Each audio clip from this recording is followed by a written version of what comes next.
Okay, hello class. This is the video for Unit 3, Location is Everything. Well, in this meeting, we are going to talk about reading tests of IELTS. Let's see the focus on reading, location is everything. First, we are going to know about identifying the topic. Ya. Jadi bagian pertama dalam reading ini kita akan mempelajari bagaimana mengidentifikasi topik, ya. Most IELTS reading passages have a title and some also have a subheadings introducing the text, ya. Ini mayoritas reading text dalam IELTS itu ada judul dan ada beberapa subjudul, ya, atau subheadings, di mana itu mewakili isi dari teks, ya. Titles and subheadings can give useful information about the text topic, ya. Ini penting untuk kita baca karena kita bisa mendapatkan informasi tentang topik dari teksnya. Oke, nanti kita lihat contohnya, ya. Next, we also have to identify the text structure, ya. Jadi bagaimana teks itu disusun. An important part of gaining a general picture is to understand how the text is organized, ya. Jadi selain tadi untuk mengetahui garis besar dari teksnya, kita juga perlu tahu bagaimana teksnya disusun sehingga kita dapat general picture atau gambaran umum, ya. Nah, di sini ada 3 pilihan yang biasanya muncul, ada by geographic region, ya. Itu berdasarkan daerah geografisnya, or in chronological order, ya, berdasarkan urutan waktu, atau by type of city layout, ya, atau tata letak kota. Let's see the text. Nah, ini teks kita itu ada location is everything, ya. Ini adalah headingsnya atau judul besar, ya. Ini ada subheadings, ya. The estate agent's advice dates back to 3500 BC, bla bla bla. Nah, ini adalah informasi penting, ya. Di sini bisa kita simpulkan bahwa teks ini membicarakan tentang the importance of location in the development of the world's major cities, ya. Jadi ini membicarakan pentingnya posisi atau letak strategis dari suatu kota, ya, untuk mendukung perkembangannya. Oke. Jadi kalau kita kembali ke pertanyaan tadi, ini teks ini diorganize itu berdasarkan B, ya, yaitu chronological order, ya. Karena di sini kita lihat di awal-awal itu dibicarakan masalah waktu, ya. Ada keterangan waktu 10,000 BC. BC ini before century, ya. Nah, kemudian ada around 3,500 BC. Kemudian in the 1,000 years that follow, ribuan tahun setelahnya, dan seterusnya, ya. Nah, di sini juga ada. Berarti ini berdasarkan urutan waktu, ya. Oke. Next, kita akan masuk bentuk-bentuk latihan soal yang biasanya muncul dalam reading, ya. Di sini yang pertama diperkenalkan adalah matching task, ya. Matching task ini mencocokkan. Biasanya kita hanya mencocokkan antara soal dan jawaban atau istilah dengan pengertian. Tetapi dalam IELTS itu matching task itu banyak bentuknya, ya. Yang pertama ada sentence halves, ya. Sentence half itu Anda mencari endings atau sambungan dari kalimat yang tepat, ya. Bisa opinions to sources, dinyatakan statement opinion, Anda mencari sourcesnya di teks. Headings to paragraphs, Anda diberikan headings, Anda pilih paragraf mana yang cocok dengan headings tersebut. Causes and effects, ya, Anda diberikan statement causes, Anda cari efeknya di dalam paragraf, ya. Kita akan lihat general strategies. The first one, always read the instructions and study the examples so you know exactly what you have to do. Selalu dalam latihan, baca instruksinya, ya. Anda harus memperhatikan apa, menulis apa, ya. Dan jika ada contoh, itu sangat penting untuk disimak atau diketahui, ya. Sehingga Anda tahu apa yang harus dilakukan, ya. Kemudian always check the information in the relevant section of the text. Don't rely on guesswork, ya. Cek informasinya di section yang tepat dari teks. Caranya bagaimana, ya?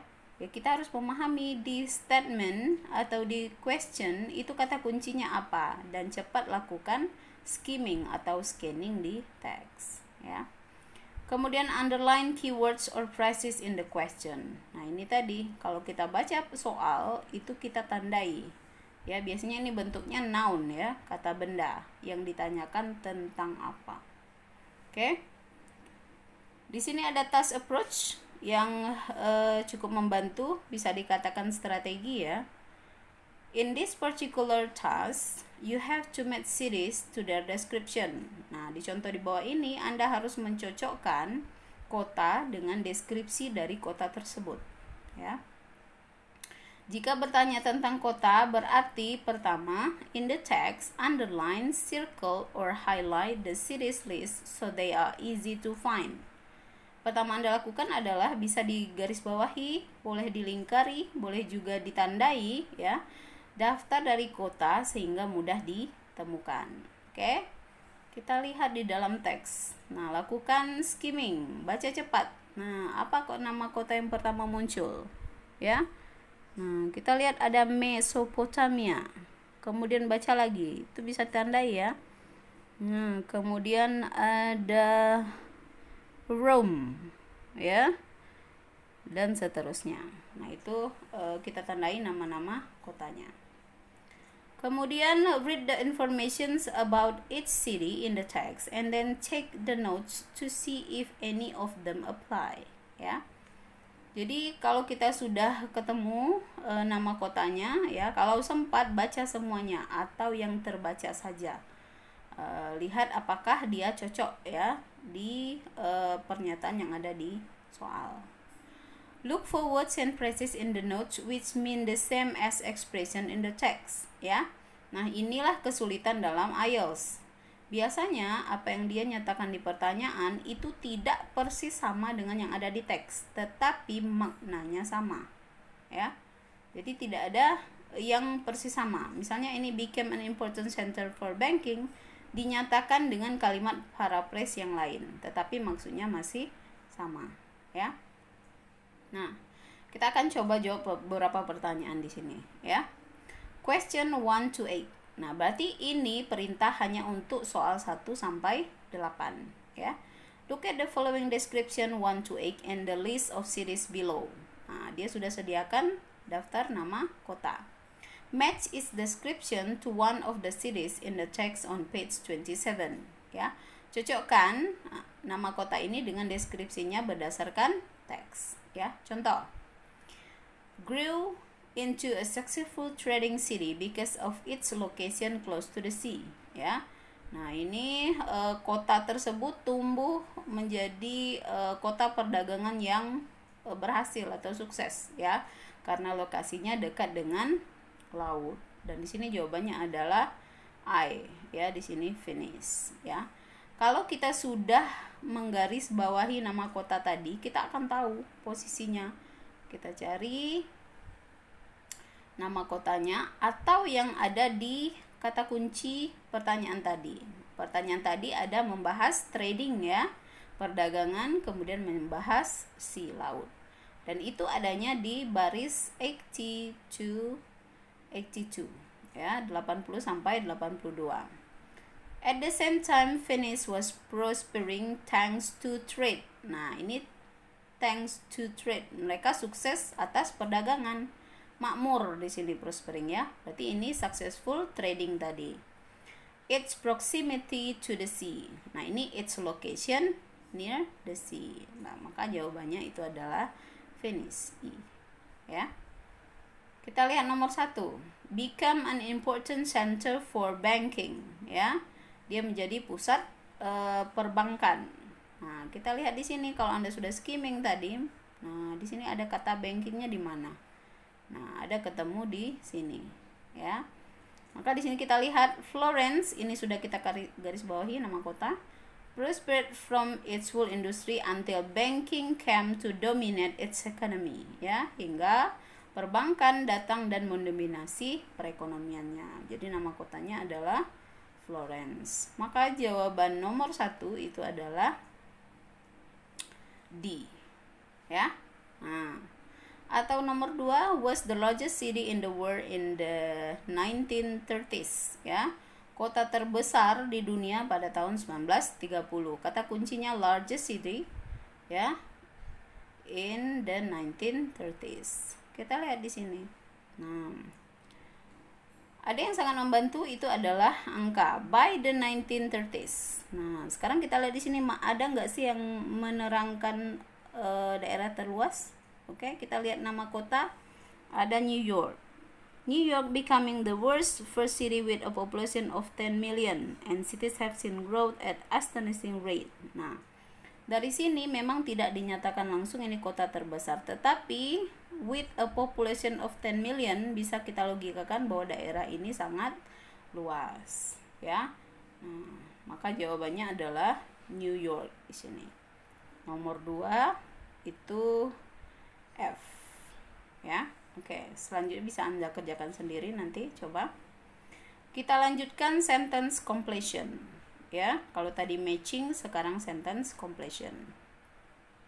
In this sort of the task, you have to complete sentences by choosing the best ending from the list. Read the following advice, ya. Jadi Anda tugasnya adalah